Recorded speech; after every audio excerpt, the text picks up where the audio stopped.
right. So, to review, yesterday we talked about the writing process. And then the writing process, there's 5 steps. First is pre-writing. And that's when you explore ideas, right? And organize yourself, right? If you remember, we did all those different kinds of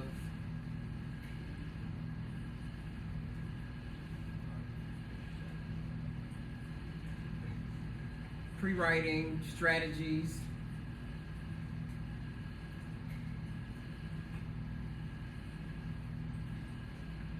That says language, but I know it doesn't look like it. Question, right? So clustering was the circles.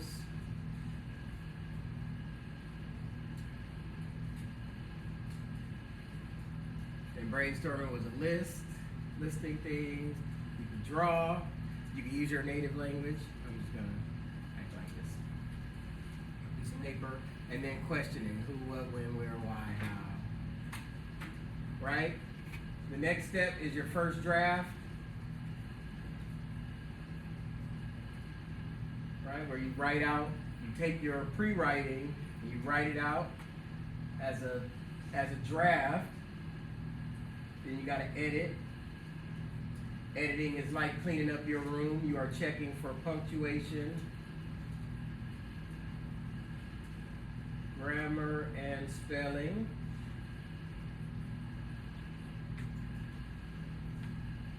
And then revising is like moving the furniture in your room.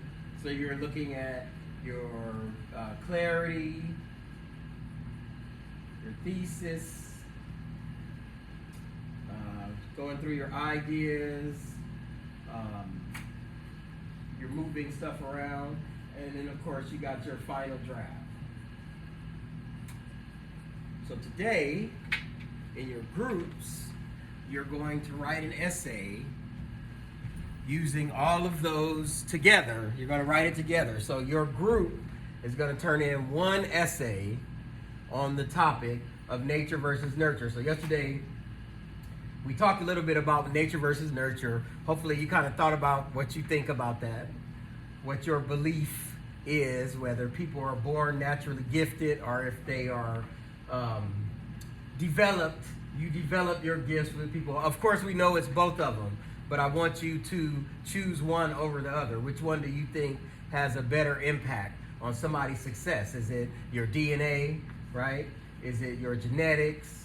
Who the family line you come from, your ancestry, or is it once you get into the world, I could sing and then I go to church and somebody in church develops my singing skill better? Which one do you think is more useful? Which is more prevalent? Which one affects people more? Is it before they're born, their natural gifts or talents that they're born with from their parents, grandparents, like I said, ancestry, or is it once you get into the world and then you interact with people, teachers, coaches, and all of that, and they make you who you are, right? So your group is going to write an essay pretty much based on that, those ideas, right? And I'm going to give you some other parameters later about how you can do that. But I do want to talk about everything is an argument, right? When you sit down to write this essay, when you turn in essays for your other teachers, when you're presenting something to somebody, when you are posting something on social media, you're arguing something. You're making an argument for or against something, right? Whether that's, taking a selfie and look how good I look, right? Like my shit because I'm fly or whatever, right? You're arguing that. You're making an argument when you do that. So you have to think of everything as argument. We talked about rhetorical stance and whatever context it in, how you are presenting yourself, how you state what you need to say, and why other people should care about what you are presenting to them. So as a group, you got to come up with a rhetorical stance. What do you think? Do you think that people are born naturally gifted as a group? Or do you think that people are trained to be great, right? And so as a group, you have to come up with that. Who are you as a group should be evident in your writing. What you're saying, obviously, because you're writing to me, so you need to be clear in what you're saying. Because when I read them, you notice I don't ask you questions. I don't sit up and go, oh, Moffitt, why did you say this in this essay, right? When you turn your papers into us, or when you turn your work into us, we take it at face value. You're not there to answer questions, so that what are you saying piece is important because it needs to be clear how you're expressing yourself or what you believe. And then, of course, why should I care? You writing this essay, yeah, of course it ticks off a box. You're going to get a score for it. But try to think of your audience, right? Why should I connect to what you think, or why should I care? And some of you guys already do that. Some of y'all have that really good because your introductions are really good. Some of your responses to the quick writes have been very interesting. They make me laugh or make me feel away, right? So you have to think about that. All right, also, when you're writing and you're turning in something in writing, or like I said, somebody just reading something you posted, or you're sending somebody a text message, you're thinking for that person, right? You're thinking, where might they be confused? What might they not know that I know, right? When you did your introductions, one of the questions I asked is, what is something that you would want your teachers to know about you, right? Some of you guys answered that. Some of y'all was like, I don't care what the teachers know about me. I don't want teachers to know me at all, right? Or didn't respond to it. But it's important that you think for your reader, right? If you got younger siblings or younger cousins, right? Or you're around younger kids, you're always trying to think for them and make them safe and make sure they can cross the street or tie their shoe or whatever it is that you're trying to teach them. And so that's what you do when you write for somebody else. If you're posting something on social media, you have to think, well, what could the reaction be? What are people going to see? Are they going to understand what I mean by this? Am I being too cryptic, or am I being too overt? Like, should I say it a different way? So when you have to think about, most people think that, like say reading the newspaper makes them smart. But y'all know the newspaper is written at like a 3rd or 5th grade level. The news talks to you like you're a kid, right? They offer you information, and you think about when you're writing and you're thinking for the person that has to read your paper, you're thinking if that person disagrees with you, how do you get them to agree? If that person doesn't understand something, how do you get them to understand? What are some strategies that you use to help them understand, what your point of view is or where you're coming from, right? It's more thoughtful if you think about it like that. So I want you to, as a group, I want you to think about, right? You don't know me that well. We just met a couple days ago, right? So how do you explain your point of view to me as a group in a way that I understand, right? It's more careful, it's more sustained, more insightful, right? Than any other kind of thinking when you're thinking for somebody else. And people who have younger siblings obviously know what I'm talking about, because you think about a kid, you tell them something like, the sky is blue. Why? Because the sun reflects off the earth and then it gets in the particles of the atmosphere and makes it blue. Why? Right? They keep asking why. They want to know all the way down. They don't shut up. They have a why question for everything until you're like, I don't know. Like, shut up, kid. Right? And so that's how you have to think when you're writing.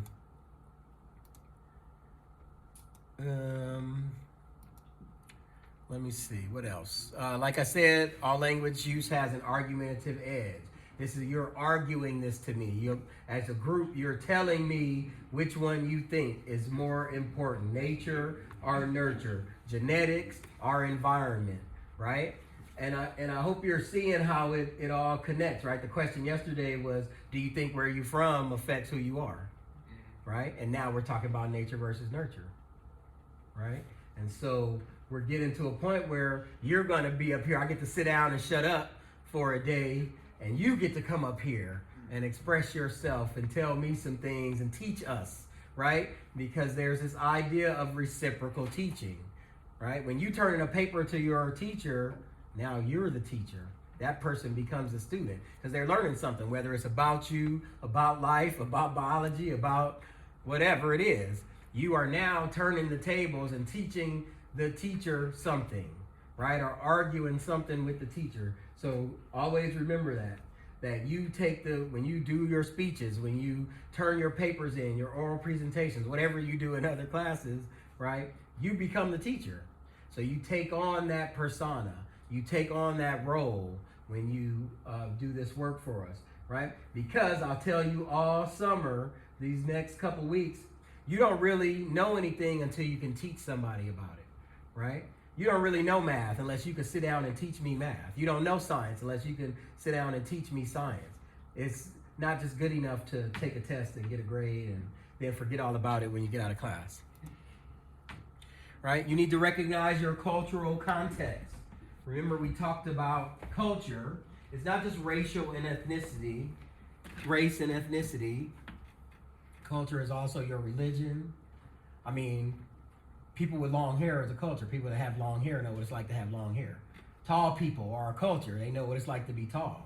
Short people are a culture. People that like to cook are a culture. People in relationships, where you're married, you got kids, you're divorced, those are cultures that people belong to. You come from a family where your parents are together, right? Or I'm a stepfather to my oldest child. That's a culture. Other stepfathers or step-parents know what it's like to have a child, to take care of a child that's not yours biologically. So we share a culture. People that go see Marvel movies at midnight, that's a culture, right? On the Thursday before it comes out, they're at the midnight movie. That's a culture, right? Those people share in the experience of that together. So when you think of cultural context, it's all of that stuff, and it mixes us up, right? I'm a moviegoer, so in the pandemic, when the movies were closed, that killed me. I mean, nothing was really coming out, but as soon as they were like, the movie theater is open, boom, I want to see all the Marvel stuff, Star Wars, all of that, right? I want to be there, and you're there with people that are the same. They share in that culture with you. So you have to decide. People that play sports, it's a culture, because you understand. If you're an athlete, you understand what it's like being an athlete and training and all of that stuff. So you belong to many different cultures that extend beyond the color of your skin, your nation of origin, right? Nationality, and all of that. So you have to think about that, and you express those things, because that's how you connect with me as a reader, right? As your professor, I just don't want to read your boring ass papers with you dribbling on blah, blah, blah, right? I want to read stuff that's interesting. This weekend, when I'm with my friends, I want to say, my students wrote this paper where they said this thing, and then it starts a conversation between me and my teacher friends who hang out on the weekend, right? And talk about strategies and things that we do to help. Or, my students don't talk to me, right? I ask them to share shit, and they don't. Everybody's quiet. They just look at me, So that's what that's for. It's like making a connection, right? And we should make each other better. I'm teaching you English 11, but you should also help me understand, how teenagers think, what students prefer to do or will or won't do, right? So you have to, it's a theme. Remember your rhetorical stance triangle. You need to connect. You need to connect with me as far as you being a credible person to talk about this. So that means utilizing different strategies. Of course, being clear, and then also making appeals to my emotions, how I feel about a thing. Make me feel a way. And like I said, I'm going to give you some parameters for that in a second. Be careful with this thing we call fallacies. In English, there are these fallacies, lies that we tell ourselves, verbal and visual fallacies, right? So you've heard of some of them, like the in-crowd fallacy. We always think that kids are stupid and y'all succumb to peer pressure. Because everybody's doing it, you're going to do it. If all your friends jump off a bridge, you're going to jump off a bridge? Well, probably. If they all jumped off the bridge and lived, I'm probably going to go right after them. Right? Take my leg off and shit, here I come. Right? So I never understood why parents ask that. Because yes, if my friends start jumping off a bridge, they make it to the bottom, they all living, right? And swimming in the river or whatever, then hell yeah, I'm going to jump off the bridge. Because that looked fun, right? I want to be down there with my friends. I'm about to be standing on the bridge looking down at my friend's mom, right? We about to all be in this together, right? We're not hurting ourselves or hurting somebody else, right? And so that's the lie that we tell ourselves, right? Being with the in crowd, doing what everybody else does. Because you don't always do that. Our birds of a feather flock together. Well, that ain't always true. I hang with people that are different than me. All my friends are different than me, right? My best friend is Mexican. Hang out with a guy that immigrated from Nicaragua when they were having bad times. One of my homies is Jamaican, right? Another one is Filipino. I'm the black one, or African American, because I have the Jamaican homie that came over and moved to New York from Jamaica when he was a preteen, and they put him in ESL classes because they realized that Jamaicans speak English because his accent was thick. So he was in ESL classes, right? So you do hang with people that are different from you, right? And that's just one way that we are different. What's another one? Bandwagon appeal. We talked about flattery, right? Somebody flattering you to get something. Oh, Mr. Johnson, you're such a great teacher. Don't put that in your papers. I already know I'm a great teacher, right? So, don't do that. Let's see, what else? One that people do is like ad hominem attack. You make personal attacks rather than, people do that in arguments a lot, right? You tell somebody like, oh, I think you should wipe off the sink after you get through using it. You're like, but you didn't wipe off the sink 3 weeks ago. Like, don't make those kind of arguments. What's another one? Or building your argument. They call it a straw man. If you think about the 3 little pigs, with the straw house and the stick house and the brick house, a straw man means that you make your argument based on something that's easy to blow down. Like, I think that people are naturally gifted because, I don't know, what's a weak argument? Because when babies are born, let's say, I think that people are nurtured to be successful because when babies are born, they got to be taught everything. That's a straw man, because I never taught my daughter how to draw, but she sits and draws like all day. I don't even know how she does it. I'm a lefty.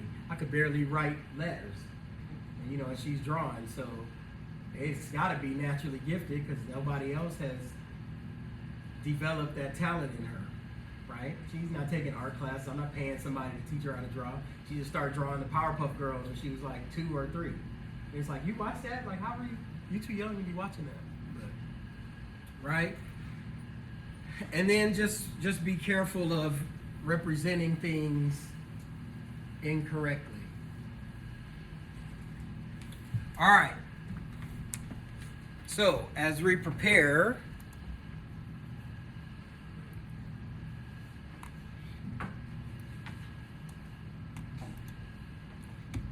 I want you, as a group, I want you to pick one of these 9 models of development. So your group, when you're discussing nature or nurture, you can tell a story or describe something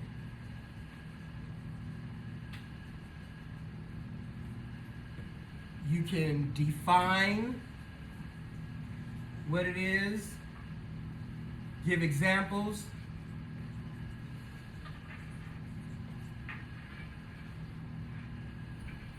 do compare or contrast, because you either compare or contrast. You don't usually do both. I know in school you're taught to compare and contrast, but you only need to do one. Things are either alike to you or they're not alike, right? Don't do both. Don't say this is how it's alike and this is how it's not alike, because you're just really writing in a circle. You could talk about a process, how to do something. So say you're talking about nurturing talent, right? Somebody's a dancer and you want to nurture that talent. How do I do that? Or natural gifts, right? Some people think, if a pregnant mother listens to classical music when she's pregnant, that makes the child smarter. Some people think what you eat matters when you have a child, right? Not doing drugs or drinking alcohol when you're pregnant or whatever. So you can talk about that as a process. Problem and solution. Is there a problem that many people don't see with this argument? And what's the solution? Don't just give a problem and no solution. If you introduce a problem, then you need to solve it. And then there's repetition. We talk about the brain a lot in here just because I'm a nerd. And do you know that it takes somebody like 7 times or more to actually learn something, right? So tell your parents that when they say, how many times am I going to tell you to do whatever it is? 7. At least 7, mom or dad, because that's how your brain works. You can tell me every day, hey, don't leave that door open when you're in the class. And it's going to take about 7 times before I get into the habit of closing the door when I come in. Right? So, all right. So in your groups, you are going to write a 3-paragraph essay on nature or nurture.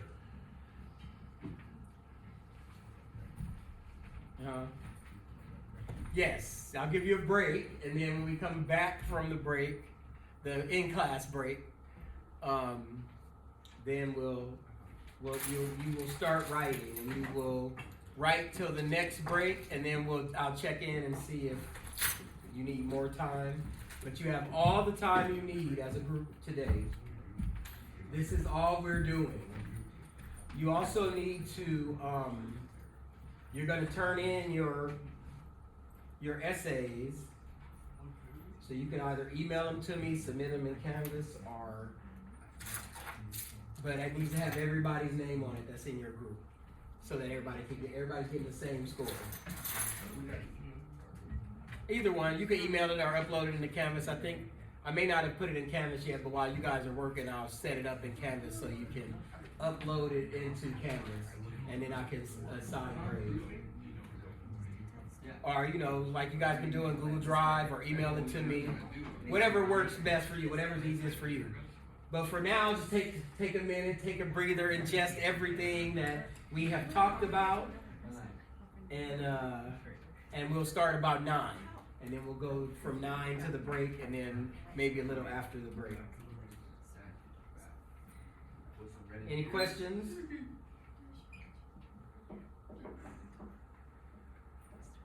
No questions?